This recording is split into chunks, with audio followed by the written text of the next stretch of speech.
Speaking of speech, I'm Fred Hunt. That's Ted Coley. Ted Coley, before we do anything today, we have a disclaimer. What's that? Aren't you excited? Last 2 days, I bumped my ribs. I've been doubled over in pain. Okay? This chair is fine. This chair is awesome, okay? But see this handle right here? Mm-hmm. Right here? If I whack that and I'm doubled over in pain, we're going to keep rolling. We're not going to stop. We're going to keep going. Give me 2 minutes to catch my breath. You can laugh at me or take my hat and throw it across the room. I may or may not have broken ribs. So if I do, that sucks. If I don't, that sucks too. And you do not know how it happened. I have no idea how it happened. The first set of broken ribs I had, I tripped and fell into a box. Literally fell into a box. This would be a good spot for like sound effects. Oh yeah. We need the third person for the sound effects. And, you know, the crashing glass sound like on Howard Stern, right? Fred would hit those. And then the second time I had broken ribs, I was moving a Christmas tree into the trunk. I just leaned and pulled the Christmas tree and my rib broke. Okay? Third time I thought I had broken ribs. He said it was strained cartilage in my ribs. Right? I have no idea how that happened. How recent were all these things? Within the last 10 years. All 4 incidents are within the last 10 years. Wow. And then you should wear like a flak jacket or whatever. And then somehow magically over spring break, I hurt my ribs and now I'm having tremendous pain whenever I sit and turn a certain way or I bend over. If I just stand, I'm okay. If I stand and don't move. You should wear like a suit of armor all the time. I'm telling you, if we move Beacon of Speech to a bigger format, we're going to have to get a nurse for me because I'm an old man falling apart. But the point of the story is old codger. Yeah, I'm an old codger. I'll be sitting in the chair.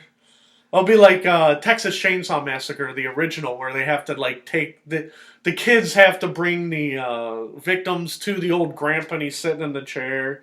He's like, and he's trying to hit victims with the hammer, but the hammer's falling out of his hand because he's so old. Somebody we worked with was just talking about watching that. I guess there's a new version. Oh, don't watch the new version. You have to watch the original one, where it's like real horror. It's Well, can I say her name? Yeah, go ahead. It's Jen. Yeah, there's like a million Jens. They won't figure out who it is. Yeah, the new Texas Chainsaw Massacre, because the whole theory of the new Texas Chainsaw Massacre is like the original was low budget. But that's the beauty of the original. It looks like it's real. You're like, oh my God, that's really Leatherface. You know what I mean? Now you got we can do more blood, closer chainsaw shots. The CGI and the special effects are off the charts. I don't want that. I want the 1973 original Texas Chainsaw Massacre. With the old man dropping the hammer because his victim is squirming. Okay?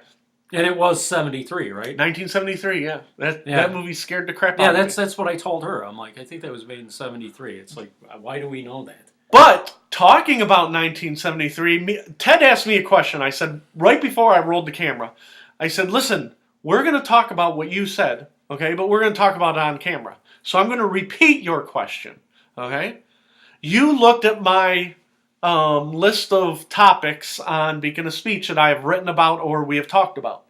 And it said, All in the Family reboot, okay? And you said, are they really rebooting? So I'm going to pretend like I'm Ted, okay? Fred, are they really rebooting All in the Family? All right? This is me answering. Ted, Hollywood screws everything up, okay? Here's what happened. 1 year ago today, okay, I wrote an article called All in the Family Reboot, okay?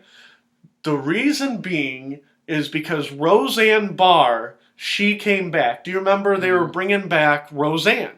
And me and you talked about it on Beacon of Speech, that Roseanne was like a time capsule. It's like Roseanne went away, and then they stuck it in the time capsule, and then they pulled it back out and put it on the air. Roseanne didn't change. The culture changed. You remember talking about that? Mm-hmm. I read at least 5 different articles that Roseanne is just like All in the Family. Roseanne's like All in the Family. They're just doing All in the Family. Well, no, they didn't. Roseanne was Roseanne. It was a different time, okay? And I made a joke sarcastically You could reboot All in the Family. I didn't mean it seriously, but I meant it sarcastically. Archie and Edith are dead, right? But what I said, and I'm going to move here, but I'm not leaving. We'll keep rolling, okay? The Archie Bunker chair, what I said was you could bring back Meathead and Gloria, right? And you could have their kids be conservatives today. And then Meathead could argue with the iconic chair, and Archie's hat could still be sitting on it. And they could still talk to Archie like Meathead was crazy. You see what I'm saying? Did you ever watch Archie Bunker's Place? Oh, yeah. Who's the girl? Danielle Brisbois? Yeah. Whatever? Oh, yeah. She's still active in Hollywood. So you could have tied her in. She was a tenant at Meathead and Gloria's. They're both alive. There's a number of different ways you could reboot it. Just like they rebooted Full House and they had all the Full House kids. You know, all the older Full House guys, they're not on there all the time. It's the next generation. So you could, and this is, again, me just talking out loud, using my imagination, right? You could reboot All in the Family and have the chair and have Meathead and Gloria, have Danielle Brisbois or whatever her name was, and then the next generation of Bunkers, right? Yep. Now, do you think that's a good idea? Would you have watched that? Would you have watched one episode of that, the Fred reboot? Yeah, I would at least tune in to see what it was like. Norman Lear is alive. And I didn't say you could do it for forever. I'm like, Norman Lear's 95. You could do an 8-episode reboot the way I suggested, right? Now, I'm not saying Hollywood still stole my idea. What I'm saying is they reboot everything. Okay, I wrote this article a year ago just randomly for me to vent about how much reboots suck. Okay? Last week, article comes out. Guess what's coming to ABC? The All in the Family reboot. Now, are they doing it the Fred way? No. No. What they're doing is Woody Harrelson. You know what show's Woody Harrelson from? Cheers. He is going to reprise the role of Archie Bunker. Okay? And then they're going to reprise the role of Edith. I believe Will Ferrell is going to be in it. And what they're going to do is you'll like this even less, Ted. They're going to reboot it All in the Family / Jeffersons. And I believe they said Will Ferrell will be, who's the neighbor from the Jeffersons? Oh, I can't think of his name. It's not English guy. Bentley. Bentley. Yeah, Will Ferrell will be Bentley. Right? So they're going to, yeah, I know. The Jeffersons was a good show. Well, and that's the whole thing. So when me and you are done, I'll show you the article. But they're rebooting All in the Family and the Jeffersons into an hour-and-a-half made-for-TV movie on ABC. Oh, it's just gonna be a one-shot Yeah, thing? one-shot deal. But with the option of maybe bringing it back if the viewers like it. If you tune in, maybe we will make this a limited edition series. You see what I'm saying? Yeah. Now, they said Norman Lear is involved, but the way the article made it sound You know what they should do? Uh-huh. They should get like somebody like Kevin Hart to play George Jefferson. When we're done, we'll look it up. But they said that nobody from the original is coming back. Well, I mean, is anybody? A lot of those people are. I think almost everybody from the Jeffersons is dead. Yeah, and so they're like, well, we're going to reboot it. And so when they said Norman Lear is involved, they hinted that they were going to use a Norman Lear script, but use a young director. You see what I'm saying? Yeah, I mean, and so they'll see how does 1973 back to 1973. Translate to 2019 using these contemporary actors. Does that make sense? Yeah, but I seriously, getting back to the Jeffersons, go ahead. I think almost everybody is dead from that show. Well, yeah, because Wheezy's dead. Wheezy's dead. George is dead. George is dead. I assume Mr. Bentley's dead. Mr. Bentley is dead. That other guy, what was his name? Tom? Yeah. He's dead. He's dead. And Roxy Roker is dead. I thought Roxy Roker was alive. I think she died. Okay, well, we'll take you at your word because you would know better. I only know that it was Lenny Kravitz's mom. Right. And now there were two Lionels. I think the one is dead. I am 100%. The original Lionel, I think, is dead. Yeah, I'm 100% sure one of the Lionels is dead. I don't think the other one is. Okay. Okay? I believe one Lionel is alive, and then... The daughter of Roxy Roker, I assume she's alive. Yeah, I assume she's alive, and I believe Marla Gibbs is alive. Okay. Well, right? But she's got to be 80 something, right? Yeah, but... Well, no, because I'm doing the math. She'd have to be in her 80s. I'm just laughing because I remember watching... what was that? What was the name of that show that Betty White just had? Something Hot in Cleveland. Hot in Cleveland, yeah. I remember.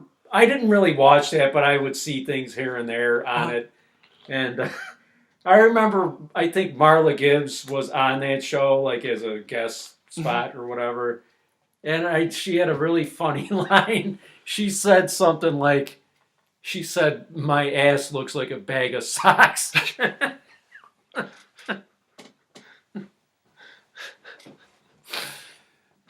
So it's just something that I remember. So anyhow, back to the reboot.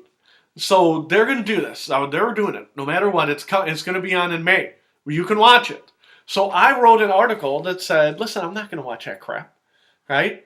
Because why? Because it's not 1973 anymore. If you want to do an experiment, blah, blah, blah, just where are the original ideas? Everything is about pushing product. We're going to do an experiment. We're going to do 19, and we're going to see how much money we can do by slapping the All in the Family name with all these actors who are 110% on. Yeah, it's almost like everything is a brand. Right. Why do we have to brand everything? Why can't we create awesome stuff? Right? And you don't have Netflix, correct? Correct. My wife, she gets so angry. She loves a show called Santa Clarita Diet, and it's on Netflix. And supposedly it's really popular and people love it. It was on for 3 seasons, and then Netflix canceled it. Why would they cancel anything that is so popular, right? Well, one article I read that Netflix doesn't release their internal numbers, but a lot of their things are if they do X amount of episodes, they have to pay actors residuals, and they don't have that in their budget yet. And it's like, you're a TV network and you want to create programming, but you want to cancel your own programming before you have to pay the actors residuals. You see what I'm saying? Yeah, what is that? Is that the same thing as syndication? It's not the same as syndication. Syndication's like 100, right? Is that really 100 episodes? Yeah. Is where I think syndication magical number is 100, but in order for residuals to kick in, it's like at 35 or something like that. But if you watch a show, say you watch a show on ABC, they have 24 episodes, right? A normal first order. A Netflix season is 10 episodes, so it's 10 episodes, 10. So basically, you're doing one season worth of work and spreading it across 5 years. You see what I'm saying? And they're like, oh, well, Netflix has quality TV. Yeah, because you're not turning out product. Even if you're turning out quality, you're still trying not to pay actors. That shouldn't be in the equation. You see what I'm saying? Do you know, I think we talked about this on the last Week in a Speech. Do you know what the #1 show on Netflix is? I think you told me, but I can't. It's Friends. Yeah. Because they bought the syndication rights for $100 million. And now people watch that like crazy. Friends. Right? But they don't want to pay the Jennifer Anistons of their own network. You see what I'm saying? Yeah. So everything is still a scam. You know what I mean? How can we make the most amount of money without paying actors? Right?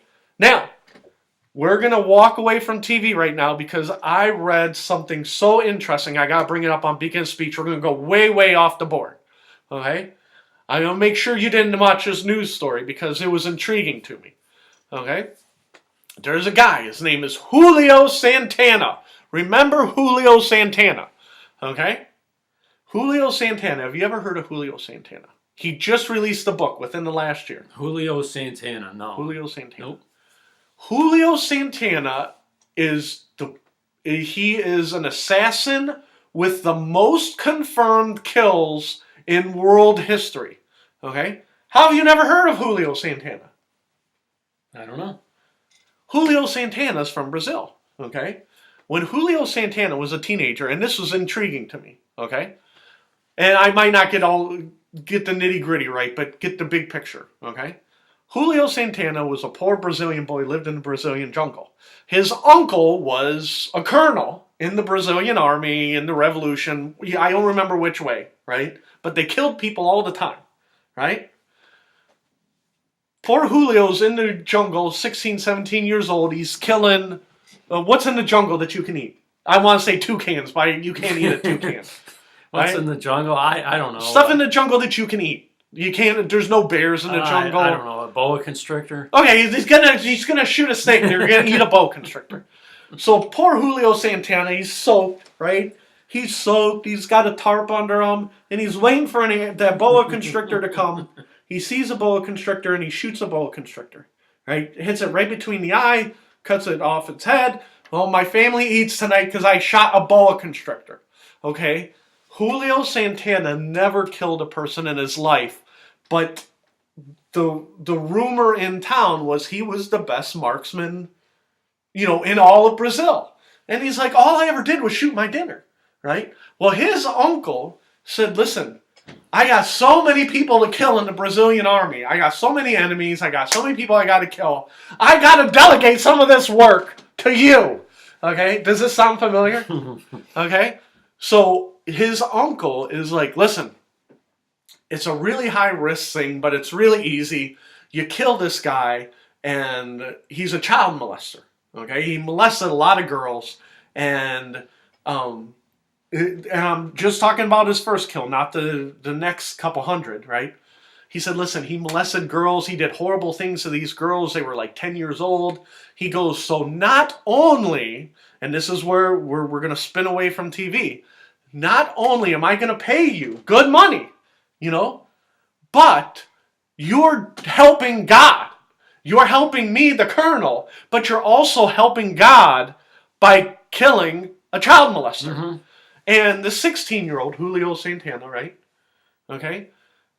He's like, I don't know. It says right in the 10 Commandments, thou shalt not kill, right? So if God really wants him dead, God will kill him. Yeah.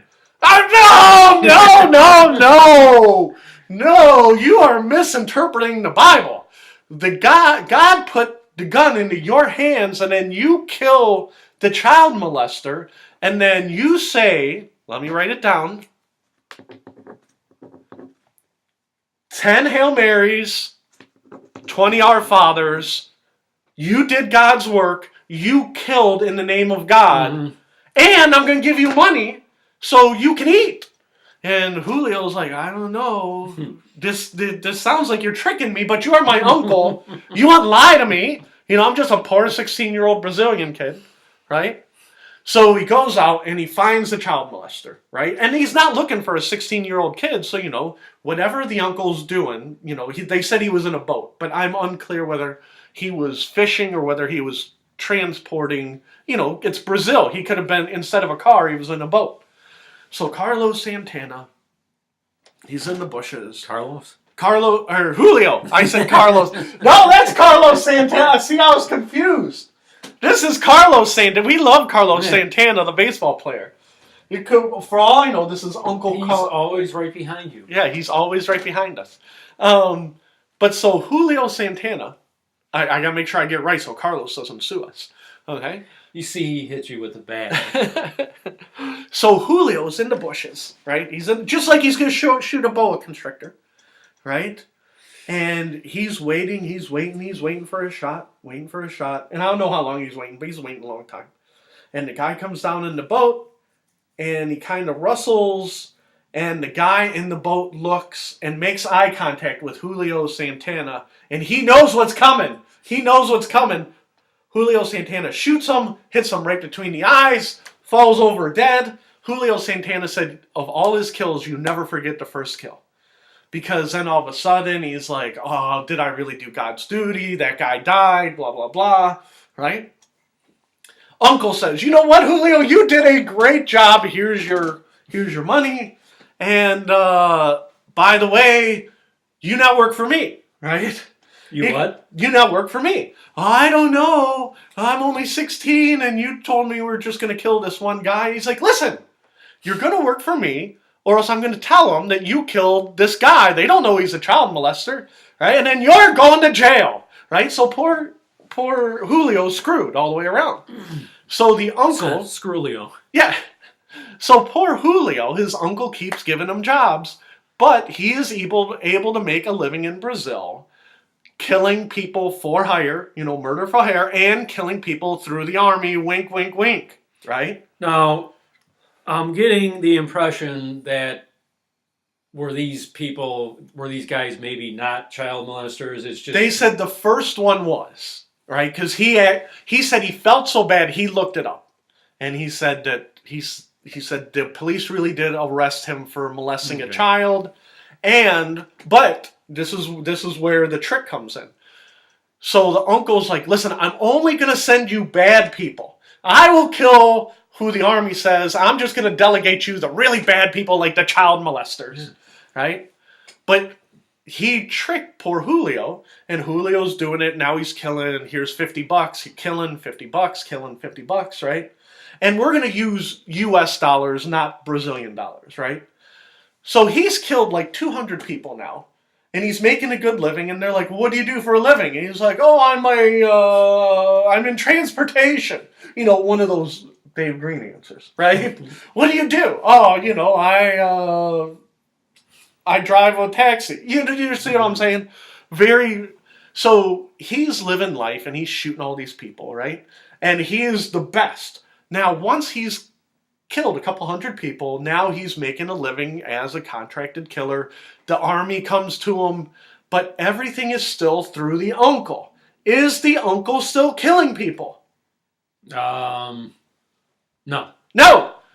The uncle says, you know what? I don't want to get my hands dirty. I'm more of a big picture set up the kill guy. Yeah. Right? Julio, you keep killing, and I'm just going to kick back and make the arrangements. I'm like the killer's manager. Like he's managing a rock band, right? So after about 200 kills, Julio goes, you know what? And he goes to his uncle, right? And he goes, listen, I'm making enough to survive, but I have heard that other killers make more money, right? And he's like, you keep giving me like $50, and then you find out that the uncle is making like $10,000 and giving the killer $50 to $100. You see what I'm saying? And he's like, so you've been stealing all this money from me? And he's like, no, I'm not stealing money from you. You are a convicted killer, and I should turn you in for the reward. You see what I'm saying? So poor Julio's screwed. He can't rat out his uncle for stealing his killing money, right? But he only had, because after 200 kills, we're talking about 10 years. From 16 to 26 or 30, right? He's like, well, screw that. I want to make money. I want to make the 10 grand or the 20 grand or whatever, because again, we're talking about Brazil. And again, they're like, did you ever get caught? And he goes, one time, he made a mistake, and he's on the roof, and it was a guy that he had set up, past when his uncle, they said, did you kill your uncle? He goes, no, I just never spoke to him again. And he knew if I turned him in, I would pay to get out of Brazilian jail, because it's not like American jail. You pay to get out, right? Well, you could argue that about American jail, right? So he knew I would kill him. So he didn't say anything, right? So now he's an assassin, and he sees a guy, right? He's like, oh, but he mucked up, and somebody saw him shoot him. Brazilian police came, cuffed him, took him to jail, and said, you're going to jail for murder. And as soon as he was in jail, called his wife, brought like $10,000, right? And said, I don't think I'm in jail for murder. Here's $10,000. And they were like, murder? We meant jaywalking. And it wasn't you. It wasn't you. It was Juan. It was Juan who jaywalked, right? So he would tell tales, because he's living in jungles of Brazil, just picking people off, right? And when he hit, I believe it was 40 or 45, now he's making a good living because now he's getting to $10,000 per kill. And he only got caught once, right? Why did he quit being an assassin for making good money? Why did he quit? You'll get a kick out of this. I have no idea. His wife said, you're going to hell. And he goes, I thought you were going to say his wife said, you're never home. And well, no, that was part of it. That was part of it. But she said, I don't like the lifestyle. What if the next time you can't buy yourself out, right? And you're going to hell. And he goes, what are you talking about? And she goes, that line of crap your uncle told you about, the 10 Hail Marys and the 20 Our Fathers, that was a line of crap.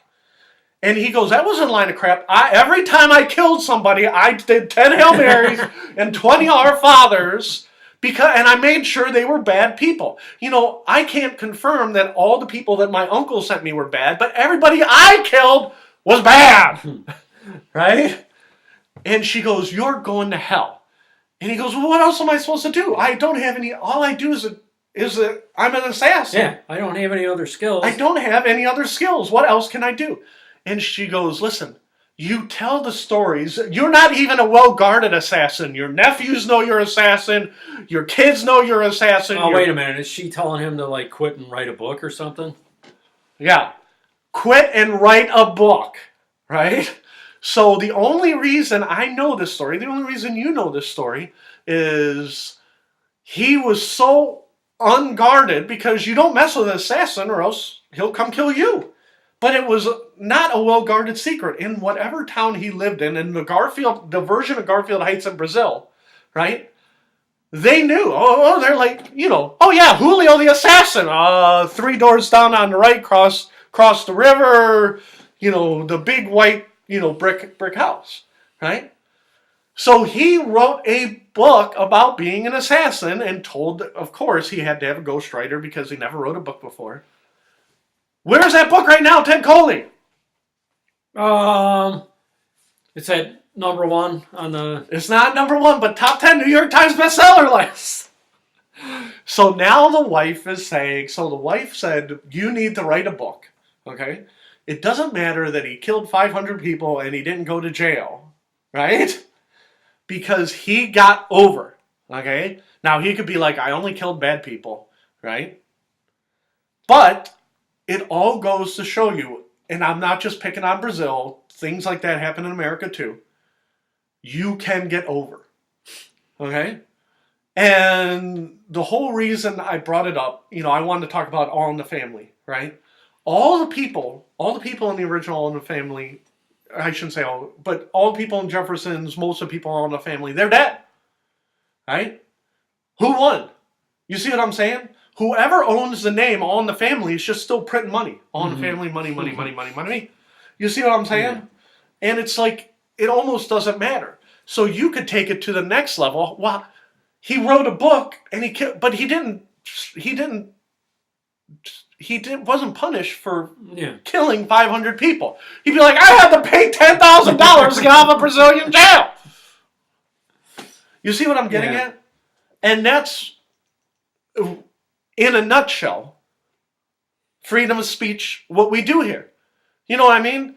Now, he might be like, you know what, Fred, I don't like the tone that you're taking. So I'm more than an assassin. I am a warrior of God. How old is this guy now? Now he's like 40-something. So he's about our age, right?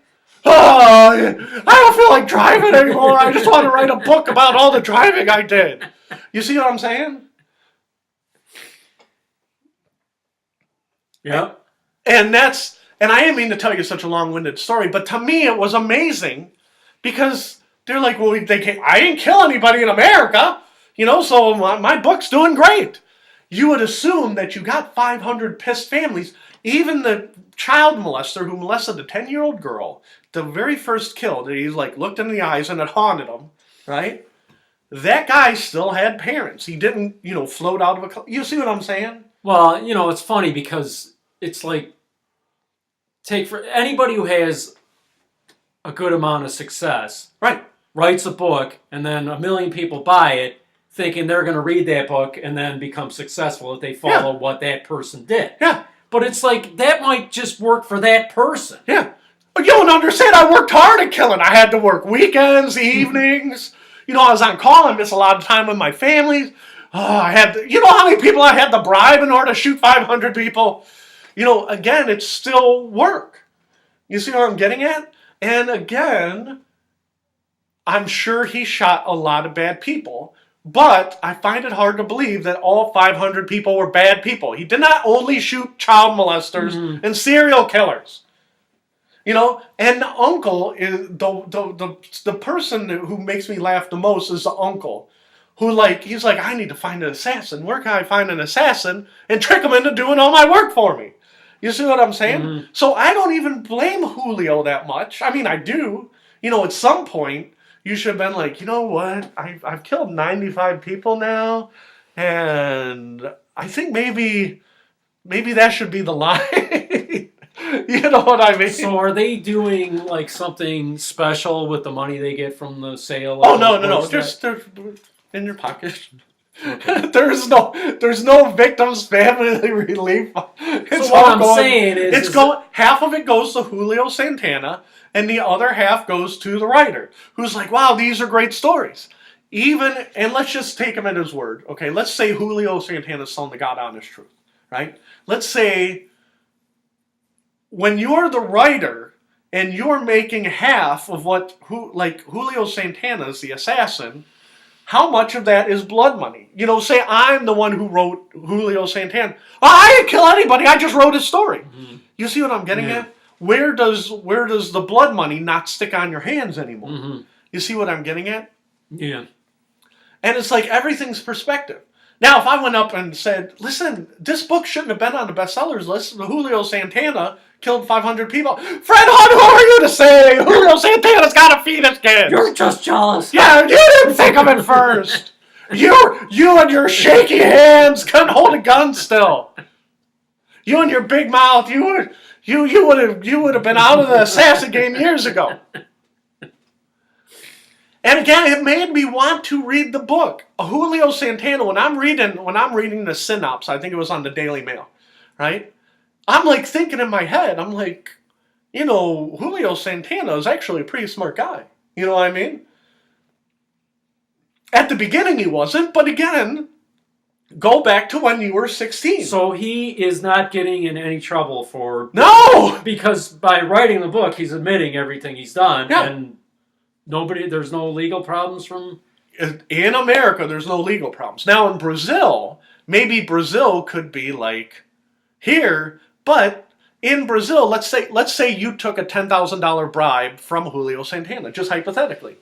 You'd be like, oh no, we knew he was guilty, but we took a $10,000 bribe. Oh, I don't say that. You see what I'm saying? Yeah. Because they don't want to admit that they took the bribe. They'll be like, because then they would go to jail for accepting. You see what I'm saying? Yeah.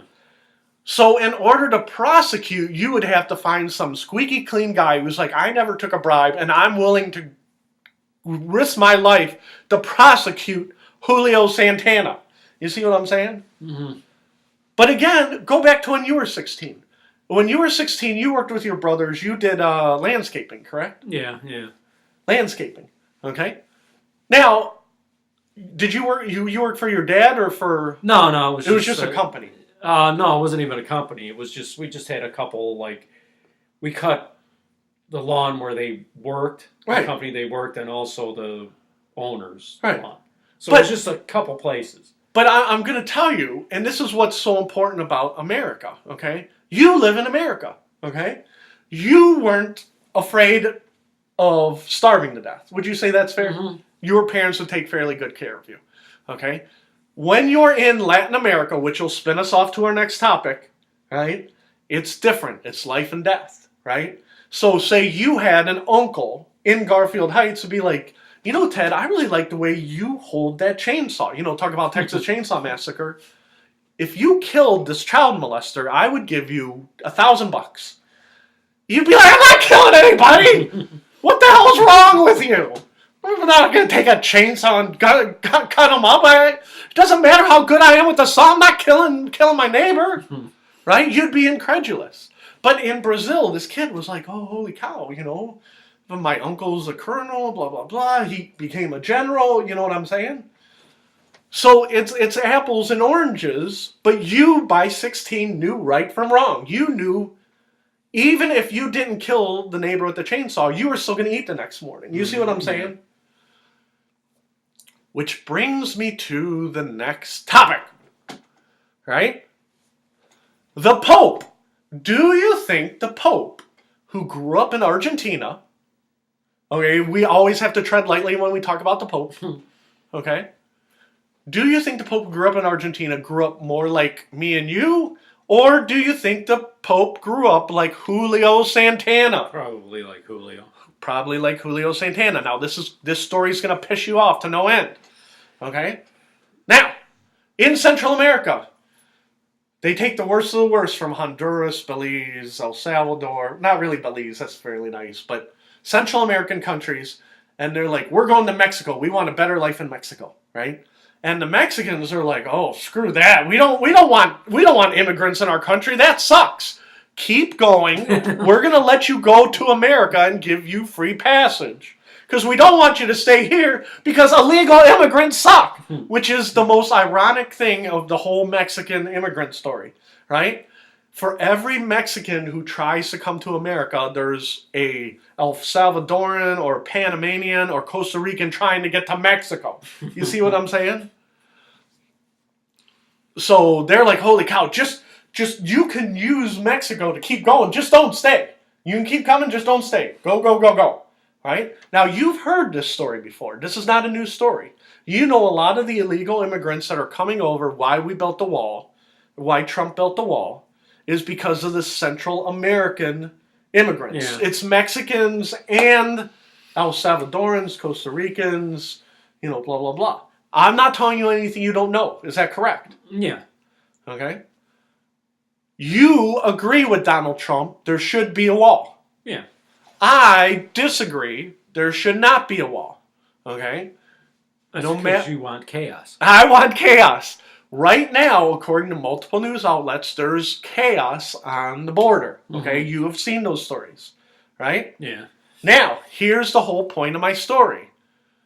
How can those people from Central America get from Central America to America? How can they get there? Through Mexico.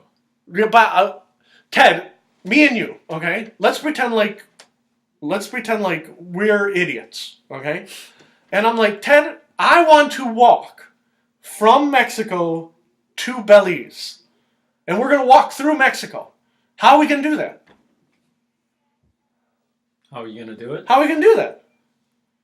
I don't know.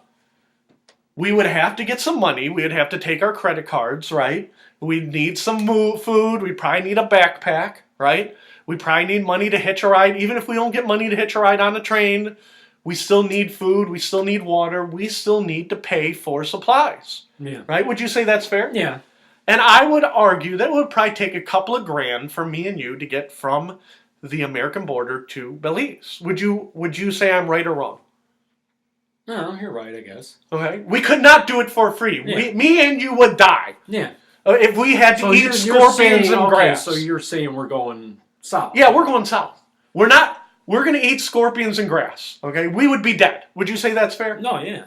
Okay, we had to live off of the Mexican countryside. So in my head, I'm like, Mexico still has to spend money for these people to go through Mexico. Right? Then I found out on Friday that the Mexican government spent $500,000 American dollars on food and supplies for the immigrants to go from the Mexican southern border to the American border. Now, so basically, Mexico is subsidizing their trip. Saying, if you keep going, we'll give you money for food or whatever. Food and water and transport. Here's some money, keep going. Okay, where did Mexico get the money? I don't know, George Soros? The Vatican. The Vatican gave the Mexican government $500,000, and you know how we know? Because on the Vatican website, the Pope admitted, because some curious party in America said, how is Mexico paying for all these people to come through their country? They don't want them there. Why don't they send them back? Why are they giving them free food and water and drinks? And they're like, well, we're getting subsidized. And again, back to the free speech, and the Pope's like, well, I gave them the money. I gave the Mexican government the money to help them get to America.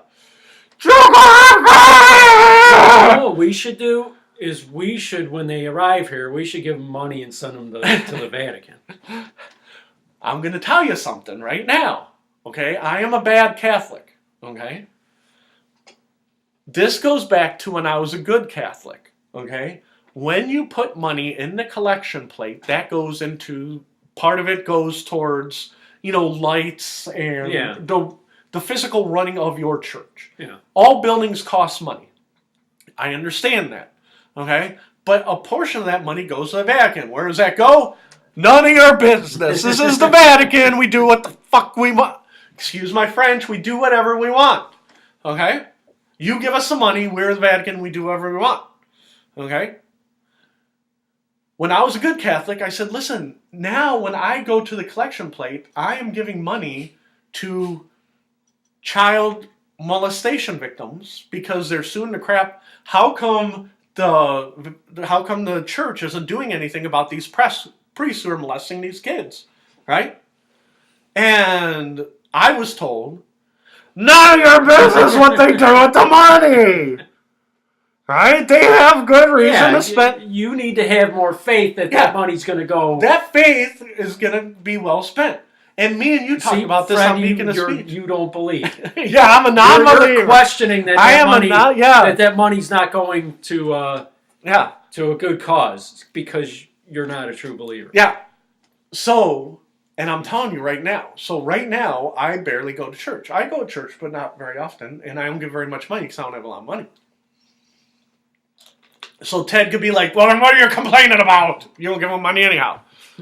But my dad, I'm telling you, as soon as my dad reads this story, he's going to stop giving money to the church. Okay? Because he agrees with you. Everything you say about the wall, my dad agrees. I could take you and push you out and put my dad in that chair. And he would say the same exact thing as you. Okay? As soon as my dad finds out that he's putting money in the collection plate, some of it is going towards electricity and water, some of it's going to the Pope, who in turn is sending it to illegal immigrants. You know who's not donating to the church anymore? My dad. Okay? I don't think I'm speaking out of turn. Okay? He might donate to the Franciscan monastery or but he's done donate. He's going to ask a priest. Priest is going to bring out the collection plate. And my dad's going to grab his arm. He's going, whoa, where's that going? If that's going to Mexican immigrants, I'm taking that right back out. Like, my dad ain't fooling around. Okay?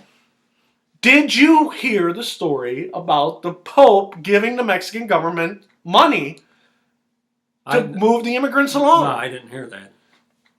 And, again, you never know. But the priest is like, again, just like with the child molesters, he's like, yeah, I did give them the money, but it's the media who blows things out of proportion. So I spent a little money to help some poor Costa Ricans who were stuck in Mexico. Where's the problem? I'm a humanitarian. You see what I'm getting at? I'm just helping them get to America. Okay? The media shouldn't be sniffing around according to the Pope, and again, I love the Pope, I would like to go to heaven. All signs are pointing that that's not going to happen. But the Pope is basically saying, if we pay off child abuse victims and we send money to Mexican immigrants, it's not wrong what we do, it's wrong that the media reports it. You see what I'm saying? Yeah. Which goes back to, in America, we're all about shooting the messenger. You see what I'm saying? Yeah. I read stories all the time, and I'm like, well, is the story true or not? It doesn't matter! Do you know how they got that story? They stole it. They stole it from the internet. They didn't encrypt their stuff. It's like, oh my God. So it's not, the problem isn't that what we're doing is pissing people off. It's that somebody's telling people what we're doing, Yeah, and it's somebody's telling, and that's the whole premise of why we exist. Just be honest. Like, people will be mad. Well, then you should be doing it.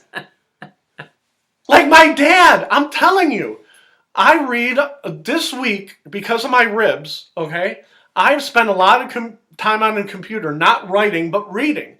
And as soon as I read this article, I'm like, I'm purposely not telling my dad, because as soon as he hears about it, he's going to be pissed. He's going to stop donating to his church. Because again, you are him. You know what I mean? You're not really my dad. You know, that'd be creepy, you know? But the same thought process.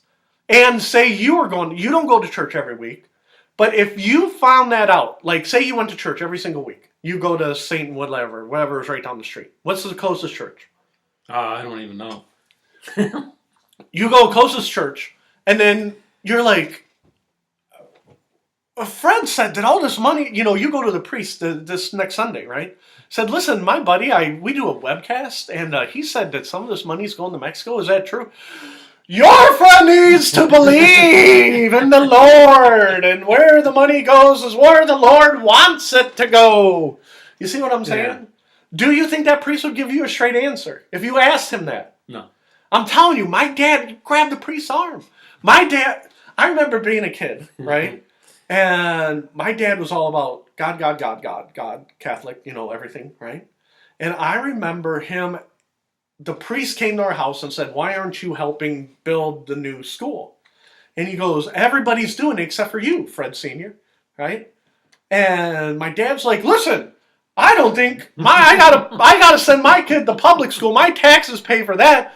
If you're going to let my kid go to your school for free, then I will you see what I'm saying? Yeah. So I remember the priest sitting at our table, and he's getting red in the face, trying to explain to my dad why he has to help build the Catholic school. And my dad... This is why I don't join anything. Well, because, like I said, your dad joins a church, and then they give him crap. Yeah, and that's the whole thing. My dad is a great Catholic. He's a good man, and he's a great Catholic. But I remember him arguing with the priest, and the priest is like, you don't get it! I tell you to donate money, and you donate the money! And my dad's like, listen, I want accountabilities and, all this. And they're just like, that's not how it works! And I'm like, oh my God, you know what's going to happen? I'm like 6, right? And I'm like, you know what's going to happen? Satan is going to come and take me in the middle of the night. He's going to be stabbing me with a pitchfork. My dad yelled at the priest. I can see the priest's face is getting all red. I don't give any. I'll give you money. Do you want a quarter? I got a quarter in my piggy bank. It might be time to bring out Putin. No, they love Putin. Oh, where's Putin? Fred. Okay, we'll bring it out Putin. Now, it doesn't matter because they don't have... Catholicism really isn't in Russia, okay? But here's what happens. Because we know Putin's corrupt. No, I am not. Fred Hunt. Fred Hunt, I'm spreading rumors and innuendo. Let me tell you what happens in Russia. After the fall of the Soviet Union, I said, we love the church. And the Eastern Orthodox priests who came, I gave them money and they all love me. They love me, the Eastern Orthodox Church. They throw praise. They say, please go home and pray to Putin. Please pray for his well-being. He's president until he dies at 120 years old. Right? Because that is really what happened. In Russia, Putin helped subsidize the Eastern Orthodox Church. And so in turn, you read about churches in Moscow where they said that Putin is almost a modern day Jesus. They don't say he is, but they said he is approaching Jesus because he is pouring money into the Eastern Orthodox Church. You see what I'm saying? Now in America, we don't pour money. The money that he's pouring in, where does that money come from? Where does he get it? From the Russian taxes. Okay. But there is no, left in Russia like there is a left in America. You see what I'm saying? The left in America says, oh, the Catholic Church makes all their money because we don't tax them. You see what I'm saying? So they make money hand over fist because they're not taxed. Okay, now a lot of churches, a lot of their money goes to, again, I can't say this enough. Those Catholic churches are 100-year-old buildings. They have cracked foundations. They need new roofs. They need air conditioning. You see what I'm saying? Yeah. It's just like America. The Catholic Church is just like America, where the infrastructure of the church is old and rotten and needs updated. You see what I'm saying? Yeah. And that's why they sold all those churches, because they could not afford to have a big church and few amount of people. It's capitalism. You see what I'm saying? So the left in America is like, well, you don't need a church. Okay? But it's not right to tear down the church. Fred Hunter, tear down the church. No, there just has to be accountability. Just like your church has to be accountable. You know, they shouldn't be paying illegal immigrants, okay? That should be the basic premise. Once they get to America, if you want to give them food and water at the border, you know, that's fine. But the people who indirectly fund these things are not allowed to question Right. where the money's going. Right. It's like, who are you to ask, where the money's going? You're only the person who gives Right. paying for it. Right, because I'm telling you, now that I work in the public sector, I used to work in the private sector, accountability sucks. You know, I talk to my bosses and they're like, they do a yearly audit and they want to know where every single penny goes, so we have to track it. It's like, oh, it must suck to have accountability. Like I said, our old boss at our old private sector job, he didn't have accountability. He made his bonus, and it'd be like, it didn't matter whether he got his bonus by hook or by crook. You know, the buck stopped with him when it came to his bonus. But when it came to what he spent the money on, he's like, I don't care. I do what I want. I'm in charge. You know, this is a budget they gave me. You see what I'm saying? Whereas in the public center, there's a little more, they said we spent too much on windshield wipers. So now we got to go to brand Z instead of brand A. You see what I'm getting at? Yeah. And I hear a lot of that throughout the day.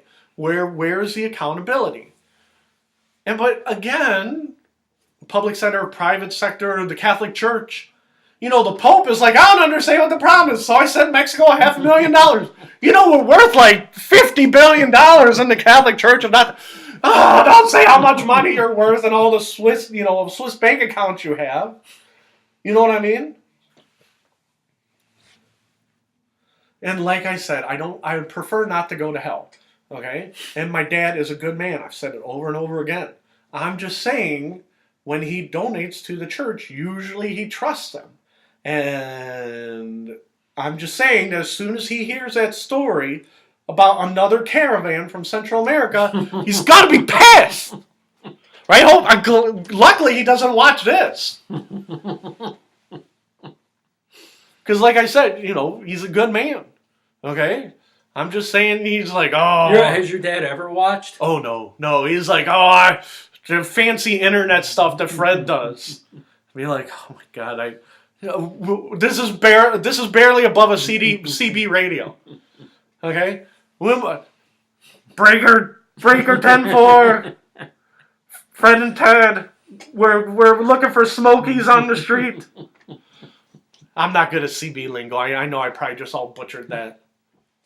We'll bring my dad in for a special CB show because he's a truck driver.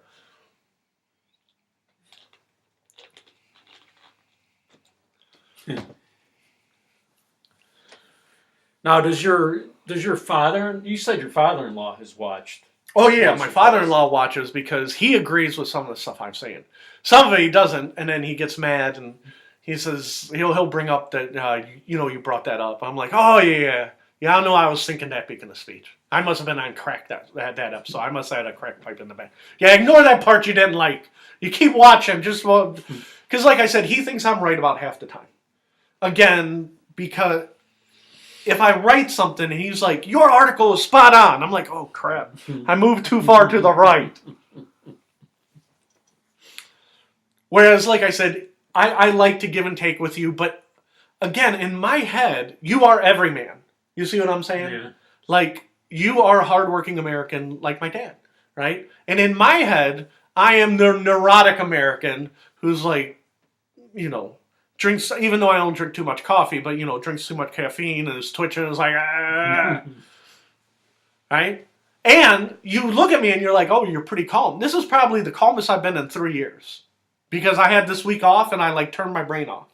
You know, because of my rib, I sat on the couch a lot. Okay? And like I said, if that's what you want in life, that's fine. Okay? You could turn off your brain and be like, I just want to be spoon-fed. Right?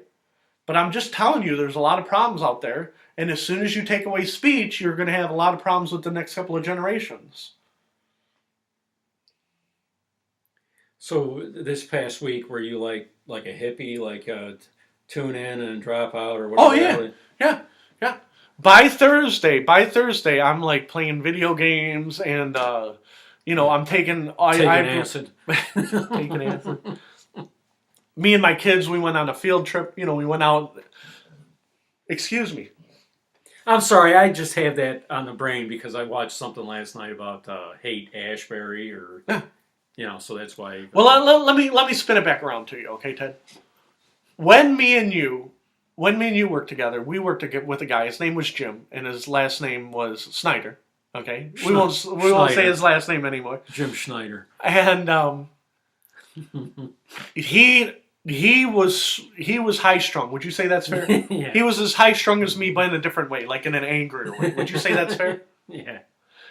And they purposely screwed him just because, and it made him angry, and he knew it. You know what I mean? You know, sometimes you're screwed and you don't know it. He was screwed and he knew it. He was mad as hell. And then he had a catastrophic accident. And then he didn't work for, what was it, 8 months or a year or something? I don't know if he ever went back to work. Yeah. So later, he told you himself, right? He goes, I could probably go back because I'm a lot more laid back now, right? Yeah, I heard like through the grapevine. Oh, through the grapevine. Okay. But from a good source. I could go back because I'm much more laid back. And I'm telling you, as soon as you would put him back in that old environment, within 3 days, he'd be like, go straight out! Right? And it's the same thing with me. By Wednesday, I will be like, I gotta go home, I gotta decompress, I'm gonna take a long cold shower, and just calm down a little bit. Right?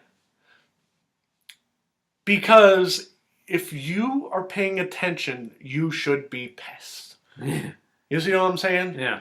And if you are just an idiot, like we've worked with idiots before, you're like, you're not pissed. You're like, oh, my check cleared today, so I'm good to go. Okay? But if you watch what's going on and you watch closely, you're mad. Yeah. Okay? And like I said, I pay attention, and sometimes I laugh. Sometimes I'm like, oh, that's funny. Sometimes I'm mad. I'm like, that makes me mad. Right? But there's more things in America today that make me mad than make me happy because liberty is eroding. Okay? And this is where beacon of speech gets real boring, blah, blah, blah. The whole premise, I'm going to say for the 1 zillionth time, the whole premise in America is today, I have rights, you don't have rights. No, rights are for everybody. No, I have rights, you don't have rights. That's what's going on. And the whole migrant caravan, if you just follow the money, no matter what, whether it's business, religion, schools, private, public sector, you will get pissed to see where that money goes. And I have heard uneducated people, and we're going to shift gears a little bit, right? Did you see the picture of the black hole 2 weeks ago? I'm going to write this down. No. This is going to be part of our thing. Are you familiar that they took a picture of a black hole? I heard about it, yeah. Okay. I wrote it down. I shook the camera. I'm sorry. And we're going to end on the black hole, okay? Because it's about an hour, so we'll tie it up here. Black hole basically looks like black in the middle, okay? Mm-hmm. Orange on the outside, like an orange creamsicle donut, and that's it. Now, what is that? Is that a star dying? Is that what a black hole is? Or? Supposedly, certain types of stars, when they collapse on themselves, they can form a black hole. Okay? Now, I don't want to get too complex with you. Okay? So when you say certain types of stars, when they collapse on themselves, does that mean they're burning out? Yes, like they're burning out and burn a hole in the dimensional fabric of time or whatever. So it's hard to explain in a sentence, okay? Because I'm not a physicist, okay? Just take my word for it. Star burns out, turns into a black hole, okay? We had never seen a black hole until 2 weeks ago. When I was a kid, black holes exist. How do they exist? Oh, math says they exist. What the do you mean math says they exist?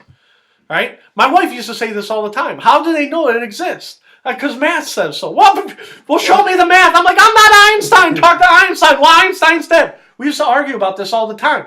I don't understand how math can say a black hole exists. Yeah. You see what I'm saying? Yeah. And I'm like, listen. So when they took the picture of the black hole, they said that picture, as soon as they took it, a whole bunch of scientists around the world said, we finally have proof that black holes exist, right? A small smattering of people in the United States, including somebody I heard on my bus, right? Now, I know it might vary, but in general, how long does it take for a star to burn out? I mean, do they have like a short window to catch this? Is that no? Once it burns out, it's a black hole forever. Okay. For the rest of the time, it's a black hole. Okay, black holes, to their knowledge, they don't disappear. Okay. So this black hole, okay, and again, I could be wrong about the star dying. It could be a star collapsing on itself or two stars. Whatever creates a black hole, it's a black hole. Okay. But I heard somebody, and I heard it firsthand. In my job setting. So are you saying, I hate to keep interrupting you, but are you saying like there was a star there and once it collapses on itself, it almost like opens up a hole in the universe or something? Right. Okay. Yeah, that kind of makes sense. But our sun is not big enough to do that. We have a small star, so our star would expand, burn out, and then it would be a rock. And I think that's called a brown dwarf. Our sun is not as big as these stars that correct. Burn Our out. sun and is the reason fairly these stars small. don't look as big is because they're so much further away, right? Right, exactly. So anyhow, they said that picture of the black hole cost $4.6 billion because between paying scientists, sending up satellites, jet fuel, blah, blah, blah. Don't you know the overhead? That picture cost $4.6 billion. But I heard people say, and I saw it written, you could have spent that $4.6 billion instead of getting a picture of a black hole. You could have spent it on the poor. Yeah. In America, in Switzerland, in France, in Mexico. Yeah. Instead of taking a picture of a black hole. And scientists are like, listen. We are scientists. We can't control where our money comes from. You see what I'm saying? They're like pleading ignorant. Oh, the money comes and we spend it, and we said we're going to look at black holes. Right? But I keep hearing... Yeah, there's always going to be poor people. How often do we have... Yeah, how? Well, we proved there's a black hole. Well, how does that help me and you? You know, if going back to Julio Santana, you know, back in his hut, shooting the boa constrictor...